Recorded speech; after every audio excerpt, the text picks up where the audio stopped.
അപ്പോൾ നമുക്കിന്ന് ഒരു വെറൈറ്റി ആയിട്ടുള്ള സൂപ്പർ റെസിപ്പി ഉണ്ടാക്കിയാലോ. ഇതാരെങ്കിലും ചെയ്ത് നോക്കിയിട്ടുണ്ടോ എന്ന് ചോദിച്ചാൽ ഞാൻ ഇതുവരെ കണ്ടിട്ടില്ല കേട്ടോ. അപ്പോൾ നമുക്ക് പുതിയതായിട്ടൊന്ന് ട്രൈ ചെയ്ത് നോക്കാം എന്ന് വിചാരിച്ചിട്ട് എൻ്റെ കയ്യിലുള്ള സാധനങ്ങൾ വെച്ചിട്ട് ഒന്ന് തട്ടിക്കൂട്ടിയതാണ് കേട്ടോ. അപ്പോൾ നോക്കിയപ്പോൾ സൂപ്പർ റെസിപ്പിയാണ്. അപ്പോൾ നിങ്ങളിത് കണ്ടിട്ടുണ്ടെങ്കിൽ നിങ്ങളൊന്ന് കമൻറ്റ് ചെയ്യുക, അല്ലെങ്കിൽ നിങ്ങളൊന്ന് ട്രൈ ചെയ്ത് നോക്കുക കേട്ടോ. അപ്പം ഇത് ഉണ്ടാക്കിയെടുക്കാനായിട്ട് ഞാനൊരു ബൗളിലേക്ക് ഇത്തിരി ഉപ്പിട്ട് കൊടുക്കുന്നുണ്ട്. അതിലേക്ക് നമ്മൾ ഇട്ട് കൊടുക്കുന്നത് മല്ലിപ്പൊടിയാണ്. ഒരു ടീസ്പൂൺ മല്ലിപ്പൊടി, പിന്നെ ഒരു ഇത്തിരി മഞ്ഞൾപ്പൊടിയും കൂടെ ചേർത്ത് കൊടുക്കുന്നുണ്ട്. പിന്നീട് ഇതിലേക്ക് നല്ല സ്പൈസി ആയിട്ടുള്ള, കാശ്മീരി അല്ല, നല്ല സ്പൈസി ആയിട്ടുള്ള മുളക് പൊടി ചേർത്ത് കൊടുക്കുന്നുണ്ട്. പിന്നെ നമ്മുടെ അരിപ്പൊടി ഉണ്ടല്ലോ, പത്തിരിപ്പൊടി, അതും കൂടെ ചേർത്ത് കൊടുത്തിട്ട് നമുക്കൊരു ബാറ്റർ ഉണ്ടാക്കിയെടുക്കണം കേട്ടോ. അപ്പോൾ 1.5 ടീസ്പൂണ് അരിപ്പൊടിയാണ് ഇട്ട് കൊടുത്തിരിക്കുന്നത്. അരിപ്പൊടി ഇല്ല എന്നുണ്ടെങ്കിൽ നമുക്ക് കോൺഫ്ലവർ അങ്ങനെ എന്തെങ്കിലും ഏതായാലും യൂസ് ചെയ്താൽ മതി. പിന്നെ ഇത്തിരി കുരുമുളക് പൊടിയും കൂടി ചേർത്ത് കൊടുക്കുന്നുണ്ട് കേട്ടോ. മറ്റു മുളക് പൊടിക്ക് പകരം കാശ്മീരി ആണെങ്കിൽ അങ്ങനെ കുറച്ച് കളറിനാണെങ്കിൽ കാശ്മീരി ചേർത്ത് കൊടുക്കാം കേട്ടോ. ഒരിത്തിരി വിനാഗിരിയും കൂടി ചേർത്ത് കൊടുക്കുന്നുണ്ട്. അതിൻ്റെ കൂടെ കുറച്ച് വെള്ളം കൂടെ ചേർത്തിട്ട് നമുക്കൊരു കട്ടിയുള്ള നമ്മൾ മീനിനൊക്കെ പെരക്കിയെടുക്കുന്ന ആ ഒരു സൈസിൽ നമുക്കൊരു മസാല ഉണ്ടാക്കിയെടുക്കാം. എന്നിട്ട് അതിലേക്ക് നമ്മൾ കഴുകി വൃത്തിയാക്കി വെച്ചിരിക്കുന്ന ചെമ്മീൻ ഇട്ട് കൊടുക്കാം കേട്ടോ. എന്നിട്ട് നല്ലോണം ഒന്ന് ഇളക്കി യോജിപ്പിച്ചതിന് ശേഷം ഇത് നമുക്കൊരു അരമണിക്കൂർ അവിടെ മാറ്റി വെക്കാം. അതിനുശേഷം ഇത് നമ്മുടെ ഉരുളക്കിഴങ്ങാണ്, വേവിച്ചിട്ടൊന്നുമില്ല, ഇങ്ങനെ ജസ്റ്റ് ഇങ്ങനെ ചിരണ്ടി എടുത്തതാണ്. അത് നന്നായിട്ട് വെള്ളത്തിലിട്ടിട്ട് അതൊന്ന് പിഴിഞ്ഞെടുക്കാം കേട്ടോ. പിഴിഞ്ഞെടുത്തിട്ടുണ്ട്. ഇനി നമുക്കൊരു ചട്ടി അടുപ്പിലേക്ക് വെച്ച് കൊടുത്തിട്ട് ഒരു അരമണിക്കൂർ കഴിഞ്ഞതിന് ശേഷം അതിലേക്ക് ഇത്തിരി വേപ്പില ഇട്ട് കൊടുക്കാം. വേപ്പില ഇട്ടതിന് ശേഷം നമ്മുടെ നേരത്തെ മസാല പുരട്ടി വെച്ചിരിക്കുന്ന ചെമ്മീനുണ്ടല്ലോ, അതും കൂടെ ഒന്ന് ഫ്രൈ ചെയ്തെടുക്കണം. നന്നായിട്ട് എണ്ണ ചൂടായിട്ട് വന്നതിന് ശേഷം ഒന്ന് മീഡിയത്തിലേക്ക് മാറ്റിയിട്ട് ജസ്റ്റ് ഒന്ന് ഫ്രൈ ചെയ്തെടുക്കാം കേട്ടോ. ശരിക്കും ഇത് നന്നായിട്ട് ഡീപ്പ് ഫ്രൈ ചെയ്യുന്നതാണ് കൂടുതൽ ബെറ്റർ കേട്ടോ. എന്നാൽ പിന്നെ ആ മസാലയിൽ അതിൻ്റെ മുകളിൽ ഇങ്ങനെ കവർ ചെയ്ത് നിൽക്കും.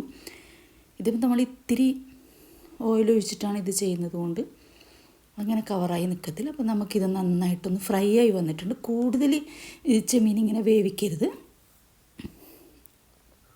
നമുക്കിതൊന്ന് കോരിയിട്ട് വേറെ പാത്രത്തിലേക്ക് മാറ്റാം കേട്ടോ. എന്നിട്ട് നമ്മൾ ഇതേ ഓയിലിൽ തന്നെയാണ് നമ്മൾ ബാക്കിയുള്ള കൂട്ടുകളൊക്കെ വഴറ്റിയെടുക്കുന്നത് കേട്ടോ. വേറെ ഓയിലൊന്നും യൂസ് ചെയ്യണ്ട. നിങ്ങൾ ഓയിലിനേക്കാളും കൂടുതൽ ഒന്നും കൂടി ടേസ്റ്റ് ആവുന്നത് വെളിച്ചെണ്ണയിലാണ് കേട്ടോ. അപ്പോൾ നമ്മുടെ ചെമ്മീനൊക്കെ മാറ്റിയതിന് ശേഷം നമ്മൾ ഇതേ എണ്ണയിലേക്ക് തന്നെ നമ്മൾ ഇഞ്ചി വെളുത്തുള്ളി ചതച്ചതിട്ട് കൊടുത്തു.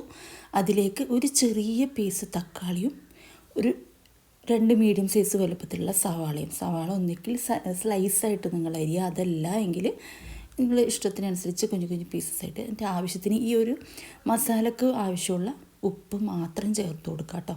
നമ്മൾ ആദ്യം ചെമ്മീത്തിൽ ഉപ്പ് ചേർത്തിട്ടുണ്ടായിരുന്നു, അപ്പോൾ നോക്കിയിട്ട് ഉപ്പ് ചേർത്ത് കൊടുക്കുക കേട്ടോ. നന്നായിട്ടൊന്ന് ഇളക്കി യോജിപ്പിച്ചതിന് ശേഷം നമ്മൾ കഴുകി മാറ്റി വെച്ചിരിക്കുന്ന ഉരുളക്കിഴങ്ങ് ഇട്ട് കൊടുക്കാം.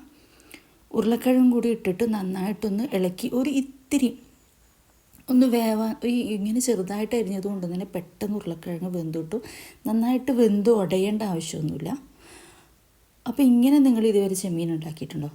അതല്ലാതെ ആരെങ്കിലും ഈ ഒരു റെസിപ്പി ഇങ്ങനെ ഉണ്ടാക്കുന്നത് കണ്ടിട്ട് ഉണ്ടെങ്കിലും ഒന്ന് കമൻറ്റ് ചെയ്യാൻ. ഞാൻ കണ്ടിട്ടില്ല കേട്ടോ. അപ്പം നമ്മളൊന്ന് പുതിയത് കണ്ടുപിടിക്കാമല്ലോ നമുക്ക്. അപ്പം ഉണ്ടാക്കി നോക്കിയപ്പം സൂപ്പറാട്ടോ. അപ്പം നമ്മുടെ അടച്ച് വെച്ച് ഒരു മീഡിയം ഫ്ലെയിമിൽ ഒരു ഇത്തിരി നേരം വെച്ചതിന് ശേഷം നമ്മുടെ ഉരുളക്കിഴങ്ങൊക്കെ നന്നായിട്ട് വെന്തിട്ടുണ്ട്. ഇനി നമുക്കിതിലേക്ക് എന്ത് വേണമെന്നറിയാം. നമ്മുടെ നേരത്തെ ചെമ്മീൻ്റെ മസാല വരട്ടിയതിൽ ഇത്തിരി ബാക്കിയുണ്ടായിരുന്നു. ആ മസാലയും കൂടെ നമുക്കിതിലേക്ക് ഒരു ഇത്തിരി വെള്ളം ചേർത്തിട്ട് ഒഴിച്ചു കൊടുക്കാം കേട്ടോ. വെള്ളം എന്ന് പറയുമ്പോൾ ഒരുപാട് ഒഴിക്കേണ്ട. ആ ഒരു മസാല ഉണ്ടാക്കിയ ആ പാത്രത്തിൽ അത് ഒഴിച്ചു കൊടുത്തിട്ട് ആ പാത്രത്തിൽ തന്നെ ഇത്തിരി വെള്ളം, ഒരു 1-2 ടീസ്പൂൺ വെള്ളം ഒഴിച്ചിട്ട് അതും കൂടെ ഒഴിച്ചിട്ട് മിക്സാക്കിയിട്ട് ഒന്ന് ഒരു 10-20 സെക്കൻഡ് ഒന്ന് അടച്ച് വെക്കാം കേട്ടോ. നിങ്ങൾക്ക് ഒരുപാട് ഗ്രേവിയാണ് വേണ്ടതെങ്കിൽ ഇത്തിരി വെള്ളം ഒഴിച്ചോ. എന്നാലും എൻ്റെ ഒരു അഭിപ്രായത്തിൽ ഗ്രേവി അത്ര വേണ്ട, കുറുകി ഇങ്ങനെ കട്ടിയിരിക്കുന്നതാണ് നല്ലത്. അപ്പോൾ നമുക്ക് പൊറോട്ട ചോറിൻ്റെ കൂടെ സൂപ്പറാട്ടോ. ചോറിൻ്റെ കൂടെ ആയാലും ചപ്പാത്തിയുടെ കൂടെ ആയാലും പത്തിരിയുടെ കൂടെ നെയ്പ്പത്തിരിയുടെ കൂടെ ഒക്കെ സൂപ്പറാണ് കേട്ടോ. അപ്പോൾ അതൊക്കെ കഴിഞ്ഞതിന് ശേഷം നമ്മൾ ഫ്രൈ ചെയ്ത് വെച്ചിരിക്കുന്ന ചെമ്മീൻ ഒന്ന് വെള്ളമൊക്കെ ഒന്ന് വറ്റിയതിന് ശേഷം ചെമ്മീൻ ഇട്ട് കൊടുത്തു. അതിൻ്റെ മുകളിൽ കറിവേപ്പില ഇട്ട് കൊടുത്തു. പിന്നെ നമ്മുടെ ഇത്തിരി ടൊമാറ്റോ സോസാണ്, അതും കൂടെ ഒഴിച്ചു കൊടുക്കുക. എന്നിട്ട് പിന്നെ നമ്മുടെ ചില്ലി സോസ് ഒരു ഇത്തിരി മതി കേട്ടോ, അല്ലെങ്കിൽ എരിവ് കൂടിപ്പോവും. ചില്ലി സോസ് അതും കൂടെ ഒഴിച്ചു കൊടുത്തിട്ട് നന്നായിട്ടൊന്ന് കുറുകുന്നത് വരെ വെയിറ്റ് ചെയ്യാം കേട്ടോ. ലാസ്റ്റായിട്ട് നമ്മളിതിൽ ചേർക്കുന്നത് ഗരം മസാല പൊടിയാണ്. ആ ഗരം മസാല ഒരു 1/2 ടീസ്പൂൺ മതിയേ. പിന്നെ ഇത്തിരി മല്ലിയിലയും കൂടി ഇട്ട് ഒന്ന് ഇളക്കിയപ്പം നമ്മുടെ റെസിപ്പി ഇവിടെ റെഡി ആയിട്ടുണ്ട്. ഒന്ന് വേണമെങ്കിൽ ഒന്ന് അടച്ചു വെച്ചോളൂ കേട്ടോ. ഞാനിവിടെ ഒന്ന് അടച്ചു വെക്കുന്നുണ്ട്. എന്നിട്ടൊരു 10 സെക്കൻഡ് കഴിഞ്ഞ് ഒന്ന് തുറന്ന് നോക്കിയാൽ മതി. നമ്മൾ റെസിപ്പി ഇവിടെ റെഡി ആയിട്ടുണ്ട്. അപ്പോൾ നിങ്ങൾ ഇങ്ങനെ ഒന്ന് ചെമ്മീൻ ഉണ്ടാക്കി നോക്കിയിട്ടില്ല എങ്കിൽ, നാടനാണോ എന്ന് ചോദിച്ചാൽ നാടനാണ്, അല്ലേന്ന് ചോദിച്ചാൽ അല്ല, അങ്ങനത്തെ ഒരു റെസിപ്പിയാണ് കേട്ടോ. അപ്പം കാരണം നമ്മളിതിൽ സോസൊക്കെ ചേർക്കുന്നുണ്ടല്ലോ. നാടൻ റെസിപ്പി ആകുമ്പോൾ നമ്മൾ സോസൊന്നും ആഡ് ചെയ്യാറില്ല. അപ്പം കറിയുടെ റെഡി ആയിട്ടുണ്ട്. അപ്പം നിങ്ങളൊന്ന് ട്രൈ ചെയ്ത് നോക്കിയിട്ട് എൻ്റെ ഫീഡ്ബാക്ക് അറിയിക്കുക, ലൈക്ക് ചെയ്യുക, പ്ലീസ് ഒന്ന് ഷെയർ ചെയ്യുക കേട്ടോ. അപ്പം ഇതുവരെ ചാനൽ സബ്സ്ക്രൈബ് ചെയ്യാതെ ആരെങ്കിലും ഉണ്ടെങ്കിൽ പ്ലീസ് ഒന്ന് സബ്സ്ക്രൈബ് ചെയ്യുക. ഫേസ്ബുക്കിലാണ് കാണുന്നതെങ്കിൽ പ്ലീസ് ഒന്ന് ഫോളോ ചെയ്യുക, സപ്പോർട്ട് ചെയ്യുക കേട്ടോ. അപ്പോൾ ട്രൈ ചെയ്ത് നോക്കിയിട്ട് ഇതിൻ്റെ ഫീഡ്ബാക്ക് തീർച്ചയായിട്ടും അറിയിക്കുക. സബ്സ്ക്രൈബ് ചെയ്യാനായിട്ട് ആരും മറന്നു പോകരുത്.